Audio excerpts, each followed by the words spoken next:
نحمدہ ونصلی علی رسولہ الکریم اما بعد فاعوذ باللہ من الشیطان الرجیم بسم اللہ الرحمن الرحیم۔ قربانی کی فضیلت۔ قربانی ایک عظیم الشان عبادت ہے۔ حضرت آدم علیہ السلام کے زمانے سے شروع ہوئی اور امت محمدیہ صلی اللہ علیہ وآلہ وسلم تک مشروع چلی آ رہی ہے۔ ہر مذہب و ملت میں اس کا عمل رہا ہے۔ قرآن کریم میں ایک جگہ ارشاد ہے جس کا ترجمہ یہ ہے: ہم نے ہر امت کے لیے قربانی مقرر کی تاکہ وہ چوپایوں کے مخصوص جانور پر اللہ کا نام لیں جو اللہ تعالی نے عطا فرمائے۔ قربانی کا عمل اگرچہ ہر امت میں جاری رہا ہے، لیکن حضرت ابراہیم علیہ السلام کے زمانے میں خصوصی اہمیت اختیار کر گیا۔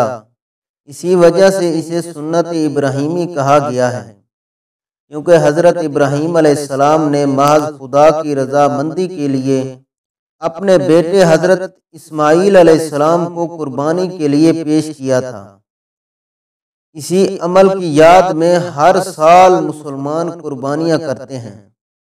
اس قربانی سے ایک اطاعت مسلمان کو یہ سبق ملتا ہے کہ وہ رب کی فرما برداری اور اطاعت میں ہر قسم کی قربانی کے لیے تیار رہے اور مال و متاع کی محبت کو چھوڑ کر خالص اللہ تعالی کی محبت دل میں پیدا کرے۔ نیز قربانی کرتے وقت یہ بات ملحوظ رہنی چاہیے کہ قربانی کی طرح دیگر تمام عبادات میں مقصود رضائے الہی رہے، غیر کے لیے عبادت کا شائبہ تک دل میں نہ رہے۔ گویا مسلمان کی زندگی اس آیت کی عملی تفسیر بن جائے: ان صلاتی و نسکی و محیاج و مماتی للہ رب العالمین، کہ میری نماز، میری قربانی، میرا جینا، میرا مرنا سب اللہ کی رضا مندی کے لیے ہے جو تمام جہانوں کا پالنے والا ہے۔ قربانی کی فضیلت اس بات سے بھی واضح ہے کہ نبی اکرم صلی اللہ علیہ وآلہ وسلم نے اس پر مداومت فرمائی ہے۔ حضرت عبداللہ بن عمر رضی اللہ تعالی عنہما فرماتے ہیں، رسول اللہ صلی اللہ علیہ وآلہ وسلم نے مدینہ میں 10 سال قیام فرمایا۔